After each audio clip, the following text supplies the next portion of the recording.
August 15 ചെങ്കോട്ടയിൽ പ്രധാനമന്ത്രി നരേന്ദ്രമോദി പ്രഖ്യാപിച്ച ഒരു കാര്യമായിരുന്നു GST നിരക്ക് കുറയ്ക്കുമെന്നുള്ളത്. 8 വർഷമായി ഇന്ത്യയിൽ GST നിലവിൽ വന്നിട്ട് 2017 ജൂലൈ 1 GST നിലവിൽ വന്നത്.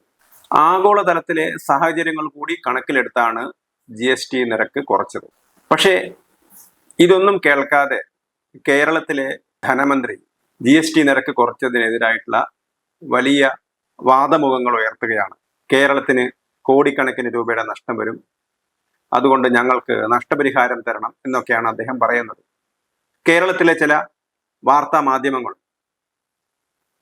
ധനമന്ത്രിയുടെ ഓഫീസിൽ നിന്ന് കൊടുത്ത കുറിപ്പുകൾ മാത്രം വാർത്തയാക്കുന്ന ചില മാധ്യമങ്ങൾ, ഏതാണ്ട് എല്ലാ മാധ്യമങ്ങളൊക്കെ ഇതും വലിയൊരു ആഘോഷമാക്കി മാറ്റിയിരിക്കുകയാണ്. ഒരു വിഷയം വരുന്ന സമയത്ത് അതിൻ്റെ പശ്ചാത്തലം എന്തെന്ന് പരിശോധിക്കാതെ, അതിൻ്റെ എഫക്റ്റുകൾ എന്തൊക്കെയാണെന്ന് മനസ്സിലാക്കാതെ, അതിൻ്റെ പ്രത്യാഘാതങ്ങൾ എന്തെന്ന് ചിന്തിക്കാതെ എടുത്തുചാടി അഭിപ്രായം പറയുകയും ക്യാമ്പയിൻ നടത്തുകയാണ് കേരളത്തിലെ പല മാധ്യമങ്ങളും ചെയ്യുന്നത്. ധനമന്ത്രി ബാലഗോപാലിനെതിരായിട്ടും മുൻ ധനമന്ത്രി ഐസക്കിനെതിരായിട്ടൊക്കെ വാദോരാതെ സംസാരിച്ചിരുന്ന മലയാള മനോരമ പത്രം പോലും ഇപ്പോൾ ബാലഗോപാലിന്റെ വാദഗതികളെ ഉയർത്തിപ്പിടിക്കുകയാണ് ചെയ്യുന്നത്. ആഗോളതലത്തിലുള്ള സംഭവ വികാസങ്ങളുടെ പശ്ചാത്തലത്തിലാണ് GST നിരക്ക് കുറച്ചത് എന്ന് വേണമെങ്കിൽ പറയാം.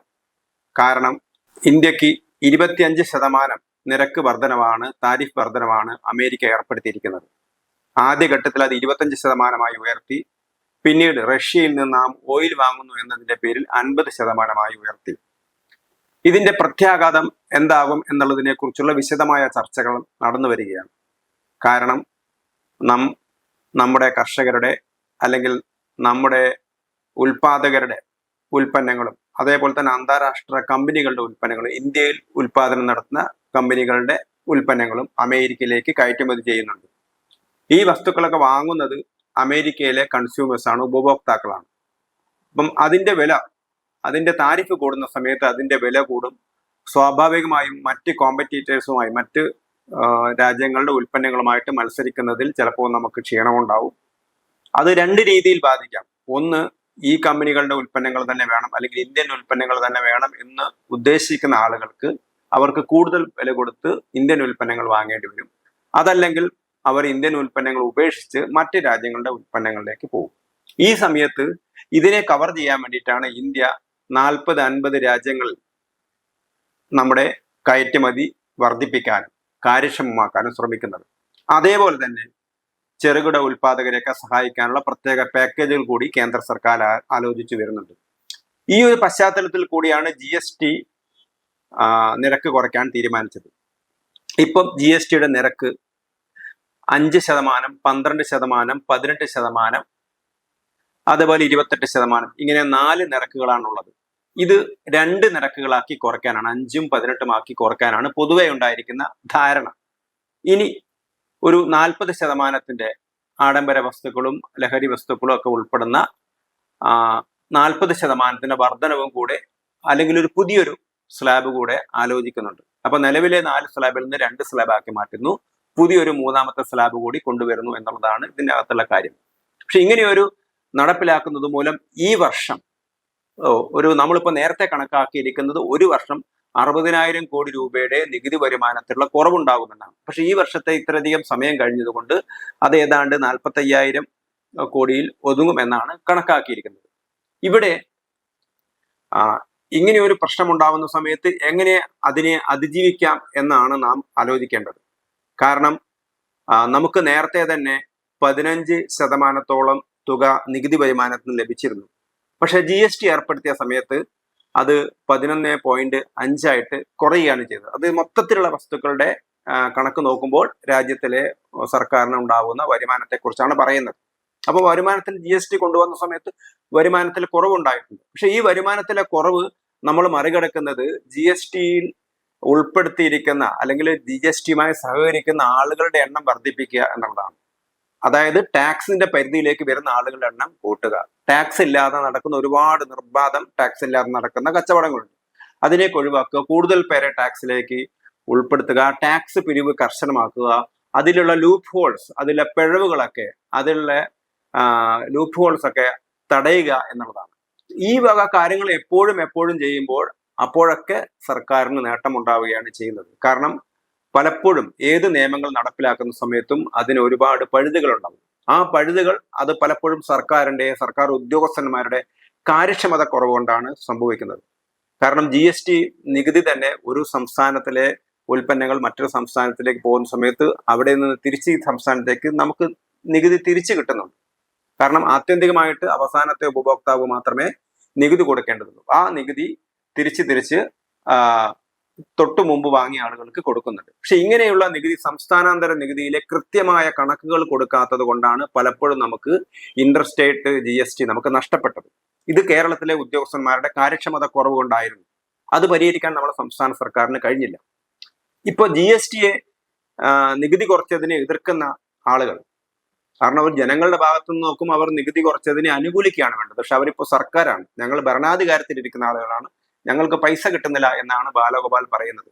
ഇതേ ബാലഗോപാലിന്റെ മുൻഗാമിയായ തോമസ് ഐസക്കൊക്കെ GSTയിൽ ചേരാൻ തീരുമാനിച്ച സമയത്ത് അതിനെ എതിർത്തിരുന്ന ആളുകളാണ് ബാലഗോപാലിനെ പോലത്തെ ആളുകളൊക്കെ തന്നെ.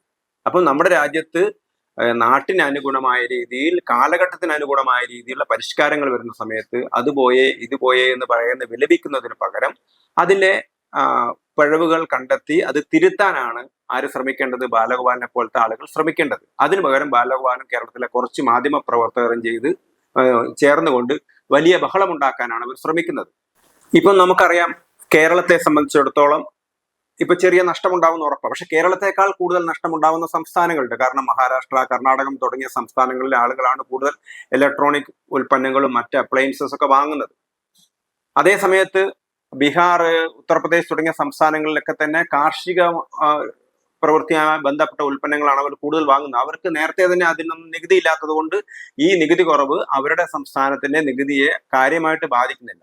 പൊതുവെ കൺസ്യൂമർ സ്റ്റേറ്റ്സ് ആയിട്ടുള്ള സംസ്ഥാനങ്ങൾ, അതേപോലെ തന്നെ നഗര കേന്ദ്രീകൃതമായ സംസ്ഥാനങ്ങൾ, അർബനൈസ്ഡ് സ്റ്റേറ്റ്സ്, അങ്ങനെയുള്ള സംസ്ഥാനങ്ങളിലാണ് ചെറിയ നികുതി കുറവുണ്ടാവുന്നത്. അത് നികുതി കുറവുണ്ടാവും എന്നുള്ളത് ആരും നിഷേധിക്കുന്നില്ല. പക്ഷെ ആ നികുതി കുറവിനെ എങ്ങനെ പരിഹരിച്ചെടുക്കാൻ പറ്റും? ഇതൊരു ലോങ് ടേം ആയിട്ട് ഉണ്ടാവാൻ പോകുന്ന പ്രക്രിയയല്ല. കാരണം ഒന്നാമത്തത്, പെട്ടെന്ന് തന്നെ നമുക്ക് നികുതി നഷ്ടം വരാൻ സാധ്യതയില്ല. കാരണം അമേരിക്കയിലെ കൺസ്യൂമർമാർ വാങ്ങുന്ന ഉൽപ്പന്നങ്ങൾ പലതും അമേരിക്കൻ കമ്പനികൾ വരെ ഉണ്ടാക്കുന്ന ഉൽപ്പന്നങ്ങളാണ്. അപ്പൊ ആ കമ്പനികളുടെ ഉൽപാദന കേന്ദ്രങ്ങളാണ് ഇന്ത്യയിലുള്ളത്. ഇന്ത്യയിലെ തൊഴിലാളികളാണ് ഉൽപ്പാദിപ്പിക്കുന്നത്. അമേരിക്കൻ കമ്പനികളാണ് പലതും. ആ കമ്പനികൾ പെട്ടെന്ന് തന്നെ അവർക്ക് റീലൊക്കേറ്റ് ചെയ്യാൻ അസാധ്യമാണ്. അപ്പോൾ 1-2 വർഷം ഇതിന് പിടിക്കുമെന്നുള്ളത് ഉറപ്പാണ്. അപ്പം അങ്ങനെയൊക്കെയുള്ള ഒരു ദീർഘകാലമായ കാൽക്കുലേഷൻസോട് കൂടിയാണ് നമ്മൾ പല നടപടികളും കൈക്കൊള്ളുന്നത്. അപ്പം ആ സമയത്ത് അങ്ങനെയുള്ള ഒരു പ്രശ്നങ്ങൾ വരുന്ന സമയത്ത് അതിന് പരിഹാരം കണ്ടെത്തുന്നതിന് പകരം ബഹളമുണ്ടാക്കുന്നതിൽ യാതൊരു കാര്യവുമില്ല. ഒരുപക്ഷെ സാധാരണക്കാരായിട്ടുള്ള ആളുകൾക്ക് വേണ്ടി കേന്ദ്ര സർക്കാർ ഒരുപാട് പാക്കേജുകൾ കൊണ്ടുവരും എന്നുള്ളത് ഉറപ്പാണ്. അല്ലാതെ 5 വർഷം മുമ്പ് നിർത്തിയ നികുതി നഷ്ടപരിഹാരം, അതായത് GSTയിലേക്ക് വന്ന സമയത്ത്, ഇപ്പൊ GST എന്ന് പറയുന്നത് ചരക്ക് സേവന നികുതിയാണ്. അപ്പൊ നേരത്തെ സംസ്ഥാന സർക്കാരുകൾ വാങ്ങിയതും കേന്ദ്ര സർക്കാർ വാങ്ങിയതുമായ നികുതികൾ എല്ലാം കൂടി സംസ്ഥാനവും കേന്ദ്രവും ഒരുമിച്ച് വാങ്ങിയിട്ട് ഡിവൈഡ് ചെയ്യുന്ന പരിപാടിയാണ് GST. അപ്പൊ അതുകൊണ്ട് അന്ന് മുമ്പ് വാങ്ങിയിരുന്ന, അതായത് കേരളത്തിലെ KGST ഒക്കെ ഉണ്ടായിരുന്ന സമയത്ത്, സംസ്ഥാന നികുതി ഉണ്ടായിരുന്ന സമയത്ത് കേരളത്തിന് കിട്ടിയിരുന്ന നികുതിക്ക് എന്തെങ്കിലും കുറവ് വരുന്നുണ്ടോ എന്ന് കണക്കാക്കിയാണ് 5 വർഷത്തേക്ക് നഷ്ടപരിഹാരം നിശ്ചയിച്ചത്. അത് 2017 തുടങ്ങി 2022 തീർന്നതാണ്. അത് വീണ്ടും കണ്ടിന്യൂ ചെയ്യണം എന്ന് പറയുന്നത് ആരോഗ്യകരമായ ഒരു വാദമല്ല. ആ സ്ഥിതി ഒരു ആരോഗ്യകരമായ സ്ഥിതിയല്ല. അപ്പം അതിനു പകരം നമ്മുടെ വെല്ലുവിളികളെ അതിജീവിക്കാൻ സ്വയം വളരാനുള്ളൊരു പ്രക്രിയയാണ് സംസ്ഥാന സർക്കാർ കൈക്കൊള്ളേണ്ടത്. അതിനു പകരം എന്തിനും കേന്ദ്രത്തെ പഴിചാരുന്ന ആളുകൾ ആഗോളതലത്തിൽ നടക്കുന്ന സംഭവങ്ങളൊന്നും കണ്ടില്ലെന്ന് നടിക്കുകയാണ്. ഇപ്പം നമ്മൾക്ക് ഏറ്റവും അധികം വളരാൻ പറ്റിയ ഒരു അവസരമാണിത്. കാരണം ഇന്ത്യയിലെ കൂടുതൽ ഉപഭോക്താക്കൾ ഉണ്ടാവുന്നു. നികുതി കുറയുന്ന സമയത്ത് കൂടുതൽ ആളുകൾ ഇതിലേക്ക് വാങ്ങുന്നു. കൂടുതൽ ആളുകൾ നികുതി പ്രക്രിയയിലേക്ക് കടന്നു വരികയാണ് ചെയ്യുന്നത്. അപ്പൊ സ്വാഭാവികമായിട്ടും നികുതി വർദ്ധിക്കും, നമ്മുടെ ഉൽപ്പന്നങ്ങൾ വർദ്ധിക്കും. അപ്പൊ നമുക്ക് ആഗോളതലത്തിലുള്ള കോമ്പറ്റീഷൻ, അല്ലെ ആഗോളതലത്തിൽ അമേരിക്ക നമ്മുടെ ഉൽപ്പന്നങ്ങൾ വാങ്ങാതിരിക്കുന്നത് മൂലം, അല്ലെങ്കിൽ അധിക നികുതി ഏർപ്പെടുത്തിയത് മൂലം വാങ്ങുന്ന സാഹചര്യങ്ങൾ ഇല്ലാതായത് അത് കോമ്പൻസേറ്റ് ചെയ്യാൻ വേണ്ടി അതിന് നഷ്ടപരിഹാരം ഇന്ത്യയിൽ തന്നെ കൂടുതൽ ഉൽപ്പന്നങ്ങൾ നമ്മൾ വിറ്റഴിക്കുന്ന ഒരു സ്ട്രാറ്റജി. രണ്ടാമത്തെ സ്ട്രാറ്റജി മറ്റ് രാജ്യങ്ങളിലേക്ക് കൂടുതൽ വിപണികൾ കണ്ടെത്തുകയാണ് ചെയ്യുന്നത്. അപ്പൊ ഇന്ത്യയിലേക്കുള്ള ആളുകളുടെ ഉപഭോഗം കൂടുന്ന സമയത്ത് അതിന്റെ സ്വാഭാവികമായ നേട്ടം സംസ്ഥാന സർക്കാരിനും കേന്ദ്ര സർക്കാരിനും ഒക്കെ ഉണ്ടാവും. അപ്പൊ അങ്ങനെ ചെയ്യുന്നതിന് പകരം എന്താണ്, ഇതിനെയൊക്കെ കണ്ണടച്ച് ഇരുട്ടാക്കി ഞങ്ങൾക്ക് കാര്യം പോയേ, ഞങ്ങളുടെ 3000 കോടി പോയേ, ഞങ്ങളുടെ 6000 കോടി പോയേ എന്ന് വിലപിക്കുന്നതിൽ യാതൊരു കാര്യവുമില്ല. അത് പൊതു താല്പര്യത്തിനെതിരായിട്ടാണ് നമ്മുടെ സംസ്ഥാന സർക്കാർ ബഹളം വെക്കുന്നത് എന്ന് മാത്രമേ ഇക്കാര്യത്തിൽ പറയാനും കഴിയൂ. കാരണം നമ്മുടെ രാജ്യത്തിന്റെ വെല്ലുവിളികളാണ് ഏറ്റവും പ്രധാനപ്പെട്ട പ്രശ്നം. നരേന്ദ്രമോദി പറഞ്ഞു, അതായത് ഇവിടുത്തെ കർഷകരുടെയും മത്സ്യത്തൊഴിലാളികളുടെയും അവർക്ക് വേണ്ടി ഒരു വൻ മതിൽ കണക്കെ തങ്ങൾ നിലകൊള്ളും എന്ന് പറഞ്ഞു. എന്തുകൊണ്ടാണ് അമേരിക്ക ഇപ്പൊ നമുക്ക് ടാക്സ് ഉയർത്തിയിരിക്കുന്നത്? അത് റഷ്യയിൽ നിന്ന് ഉൽപ്പന്നങ്ങൾ വാങ്ങുന്നത് കൊണ്ടാണോ? അല്ല, റഷ്യയിൽ നിന്ന് ഉൽപ്പന്നങ്ങൾ വാങ്ങുന്നു എന്ന് അമേരിക്ക ആരോപിക്കുകയാണ് ചെയ്യുന്നത്. പക്ഷെ അമേരിക്കയുടെ പ്രശ്നം ഇന്ത്യയും അമേരിക്കയും തമ്മിലുള്ള ട്രേഡ് ടോക്കിനകത്തൊക്കെ ഏറ്റവും ഉയർന്നു വന്നിരുന്നത് അവർക്ക് ഇന്ത്യയിലെ കാർഷിക മേഖലയിലേക്ക് കടന്നു കയറാൻ പറ്റാത്തത് കൊണ്ടാണ്. നമ്മൾ കർഷകരുടെയും മത്സ്യത്തൊഴിലാളികളുടെയും പാൽ കർഷകരുടെയൊക്കെ താല്പര്യങ്ങൾക്ക് വേണ്ടി നിലകൊണ്ടത് കൊണ്ടാണ്, അല്ലാതെ റഷ്യയിൽ നിന്ന് ഇറക്കുമതി ചെയ്യുന്നത് കൊണ്ടല്ല.